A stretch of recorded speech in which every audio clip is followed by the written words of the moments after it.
এখন যে বিষয়টিকে নিয়ে কথা বলবো না, অনেক মানুষের হয়তো কথাটা তেতো লাগবে। হ্যাঁ, সত্যি বলছি, একদম কথাটা তেতো লাগবে। কিন্তু শালা তেতো লাগলেও না এই জিনিসটা সত্যি। কেন বলছি? আপনারা সবাই জানেন যে কিছুদিন আগে, কিছুদিন কি কয়েকটা দিন আগেই আমাদের সবাইকে ছেড়ে চলে গেছে অভিনেতা রাহুল দা। আমরা সবাই সত্যি দুঃখিত এবং সিনেমা জগতে অনেকে মারা যায়। সত্যি কথা বলতে খারাপ লাগে। কিন্তু কোনোদিনও সত্যি কথা বলছি, মানে বুকে হাত দিয়ে বলছি, কোনোদিনও না চোখ দিয়ে জল বেরায়নি। যেদিন যখন এই খবরটা যখন শুনেছিলাম, ১ম কথা তো নিজেকে বিশ্বাস করতে পারিনি। আর সেকেন্ড কথা না চোখ দিয়ে জল বেরিয়ে গেছে। মানে কেঁদে ফেলেছিলাম রীতিমতো। আমার মাকে বলছিলাম, মাকে বলতে, বলতে আমি কেঁদে ফেলেছিলাম। চোখ দিয়ে জল বেরিয়ে গেছিল। ঠিক আছে? কিন্তু একটা জিনিস দেখে এই সোশ্যাল মিডিয়াতে বা এই যে রাস্তায় না, সত্যি কথা বলতে এই ন্যাকামিগুলো দেখলে না, সত্যি কথা বলতে মাথাটা না প্রচুর লেভেলে গরম হয়ে যায়। কি ন্যাকামি বলছি, এই যে আজকে দেখছি যে রাস্তায় সবাই নেমে মিছিল করছে জাস্টিস ফর রাহুল। এইটা হাসি লাগে না? আপনি আপনি নিজের বুকে হাত দিয়ে বলুন, এটা হাসি লাগে না? এই দুনিয়াতে আমাদের চোখের সামনে কিন্তু অনেক কিছু ঘটনা ঘটছে, জাস্টিস ফর এই জাস্টিস ফর ওই, কিন্তু কটা মানুষ ঠিকঠাক মতন বিচার পেয়েছে? আপনি বলুন জাস্ট। এই দুনিয়াটাতে এই জিনিসগুলো দেখে না, এবং যারা করে তাদের উপরে না সত্যি কথা বলতে প্রচুর রাগ ধরে। তার কারণ কেন, এই যে যে এইটার এই যে যে আবহাওয়াটা, এটার যে হাওয়াটা, আপনি মিলিয়ে নিন। কথাটা হয়তো আমার মানে শুনতে আপনাদের খারাপ লাগবে, কিন্তু এটাই সত্যি, এটাই বাস্তব। আপনি মিলিয়ে নিন, এটা জাস্ট খুব জোর, খুব জোর টেনে টুনে 15 থেকে 20 দিন বা 1 মাস, 1 মাসও যাবে না, আমি তাও রাউন্ড ফিগারে 1 মাস ধরলাম। তারপরে দেখবেন যে আবার সবাই যে যার মতন শান্ত, সবাই যে যার মতন ঠিক হয়ে গেছে। বোঝা গেল? আমার সব থাকতে একটা কথা, একটা মানুষের একটা কথা আমার দারুণ লেগেছে। আমি দেখছিলাম ফেসবুকে, স্বস্তিকা ম্যামকে বলছে কোনো একজন ব্যক্তি মিডিয়া, যে টলিউডের তো বা সিনেমা যা ফিল্ম ইন্ডাস্ট্রির তো অনেক বড় ক্ষতি হয়ে গেল। স্বস্তিকা ম্যাম এত সুন্দর কথা বলেছে না, সত্যি একদম বাস্তব কথা বলেছে।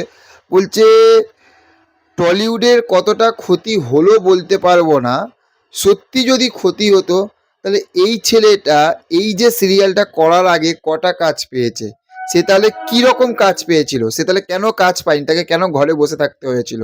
আপনি ভেবে দেখুন তো, যে আপনি লাস্ট রাহুল দাকে বড় পর্দায় সিনেমাতে আপনি কবে দেখেছিলেন? জাস্ট ফতেমা এ ছাড়া একটি মুভি এসেছিল ফতেমা বলে। তারপরে বড় পর্দায় আপনি রাহুল দাকে কবার দেখেছেন? এবং রাহুল দাকে সিরিয়ালে আপনি কবার দেখেছেন? আপনি নিজে বলুন। তাহলে সত্যি তো কি ক্ষতি হয়েছে? সত্যি যদি রাহুল দাকে নিয়ে ভাবতো, বা সত্যি যদি রাহুল দাকে নিয়ে মানে এই দুনিয়া যদি ভাবতো না, তাহলে রাহুল দা কাজ পেত। রাহুল দা তাহলে কাজ পেত। এটা আমার মনে হয়। ঠিক আছে? এই জিনিসগুলো দেখে বিশ্বাস করুন, রাগ, প্রচুর রাগ ধরে আর প্রচুর খারাপ লাগে। কারণ সত্যি আমরা মানতে পারছি না রাহুলদার এই যে জাস্টিস ফর এই জাস্টিস ফর রাহুলদা, কিচ্ছু না। শুধু একটা মানুষকে ভালো লাগে, সে একদম দুর্দান্ত কাজ করেছে, সেটা হচ্ছে আমাদের বোম্বাদা। এবং বোম্বাদার সঙ্গে আরও যারা ছিল তারা দারুণ, সেটা হচ্ছে যে পুলিশের কাছে গিয়ে এফআইআর করেছে। এইটা আমার খুব ভালো লেগেছে, বিশ্বাস করুন, সত্যি বলছি। আমি জানি না যে কতটা জাস্টিস দেওয়া হবে, কি ঘটনা ঘটেছিল, কি হয়েছিল, আমরা কেউ জানি না।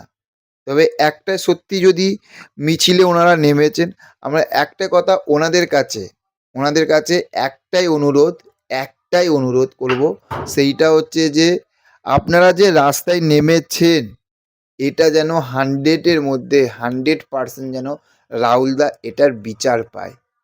আপনাদের কাছে আমার অনুরোধ, কারণ আপনারাই পারবেন, আমরাই পারবো, যে সত্যি যেটা যেটা ঘটেছে, যেটা হয়েছে, যেটা ঘটেছে, এটা সত্যিটা সবার সামনে আসুক, ব্যাস। জাস্ট যা খুশি হয়েছে, যেটা হয়েছে, সেখানে রাহুলদার কিছু ভুল থাকুক বা প্রোডাকশন হাউসে কোনো ভুল থাকুক, যেটা হয়েছে সেটা যেন সবার সামনে আসে, তাই না? এটা আমার মনে হয়। আপনাদের কি মনে হয় সেটা কমেন্ট করে জানাবেন। আমি বসে ভিডিও করতাম, কিন্তু আমার আজকে কোমরে আমার চোট লেগে গেছে। আমি সেই জন্য আমি এতটা কষ্ট হচ্ছে, ওই জন্য আমি এভাবে ভিডিও করছি। কিছু মনে করবেন না আপনারা। যাই হোক, দেখা হচ্ছে পরবর্তী ভিডিওতে। ভালো থাকবেন। চ্যানেলে যারা নতুন রয়েছেন, চ্যানেলটাকে সাবস্ক্রাইব করতে ভুলবেন না। Okay, thank you. Have a nice day. Tata, bye by.